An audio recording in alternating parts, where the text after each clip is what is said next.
play with your toys and your costumes. Like some loser. Punch to the face. What is really happening?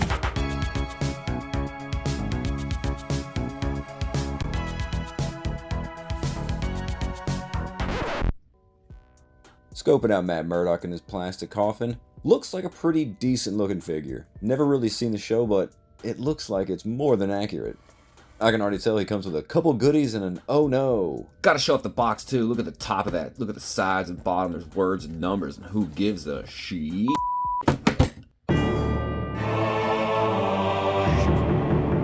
That is incredibly hard to see. I guess I'm just gonna mosey on over here now. Is that better? Yeah.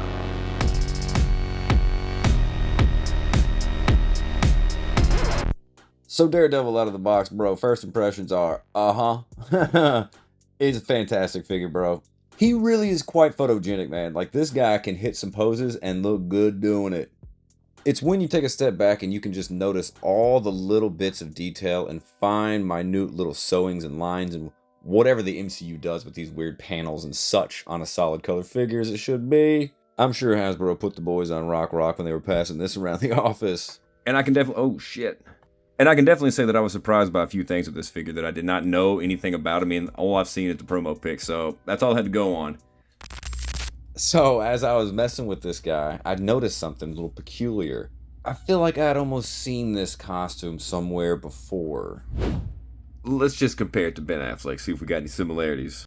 There's definitely some homaging there for sure. It's more in the mask than anything else, but even just looking at the body, we even had that really nice high collar. Definitely Affleck flair.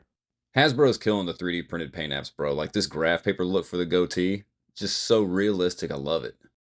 The comparisons between superheroes is going to be really weird. Like there's a connection between Batman and Ben Affleck. Now we're going to be going from Batman to Robert Pattinson. This is Robert Pattinson's cowl.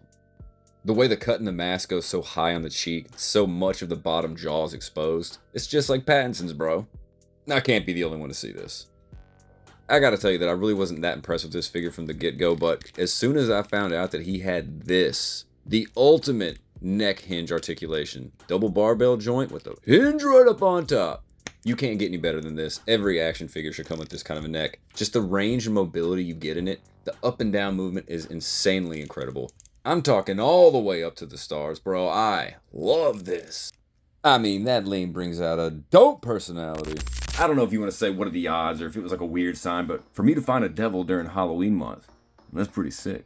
And I'm going to take that as a good omen for this Halloween season, that this is going to be an epic one. Stay tuned, we'll find out. Alright, quick little sidebar. The white wires are going to stay for this review. I like the way they look and they're just aesthetically pleasing for me. I don't really understand them either. I have no idea how they work. With the Ben Affleck thing where he's like swooshing them all around him and it just doesn't make any sense. The comics, they're like spider webs. I don't get it, so they're just going to be willy-nilly for the rest of this review. I think that's going to be enough of all that bullshit. Let's get on to the bits and fixins'.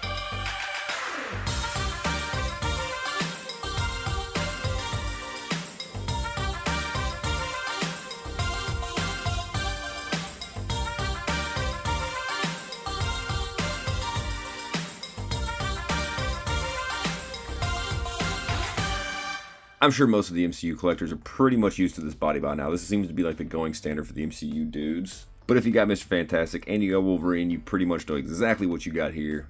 You just got the cool double barbell neck and these stupid butterfly shoulders that came with Wolverine. I'm not going to call them butterfly shoulders. More roomy holes. Ew. Don't get me wrong, he good. The first accessory Murdock comes with, fist. With this version of Daredevil being more brawler and less acrobatic, we really need those knuckle sandies, man. Well, if you've seen one fist, you've seen them all, but I'll go ahead and show you he has these little bitty tabs on there. Little bloody knuckle type things, little bloody knuckle makers. Those things look nasty, but nice. And the only other hand he comes with, it's this sprawled out hand. And man, we have literally seen this hand like 400 times over 50 different legends in the past 15 years. They'll ornately decorate the back of the hands and cast it in a different color, but still, give us two. Do yourself a favor and go ahead and throw this directly in the trash. It's garbage. That's why I use white floral wire. So much easier. And it looks better. Matt doesn't come with two fists or open sprawled hands, but he comes with two utter milkers. Speaking of, ooh, batons. And they got holes.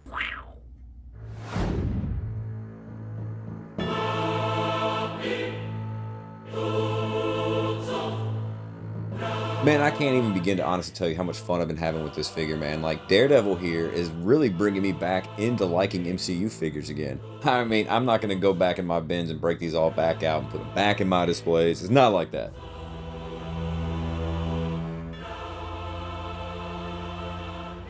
But yeah, I don't know, maybe only fans of the channel are going to know, but like my gigantic MCU collection used to take over my entire display case, but man, I had to box it up, bro. I just got burned out on all the MCU stuff, all the Marvel shows and everything. I mean, hell, I never even saw Daredevil. Never saw the Netflix shows, never saw the Reborn stuff. So this entire review is literally just coming from an action figure standpoint. And bro, I'm not disappointed by this at all, man. Just want to go ahead and throw out a few more things, so let's go ahead and do it.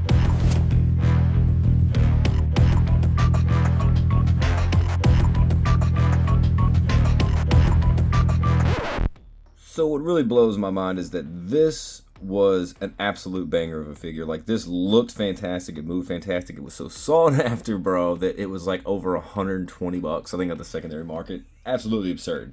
But absolute night and day difference, bro. It's absolutely insane the level of detail and realism they're able to put in these little figures, man. Sure, they may not move as good as you want, but you can't deny they look phenomenal. So if you do end up picking up this Daredevil and you have really no use for that old Marvel Legends, well, I have an idea for you. Why don't you just make them bullseye? Oh, shit, yeah. I think it's a really good idea. But then they can fight each other, and that's always cool. And that's a wrap.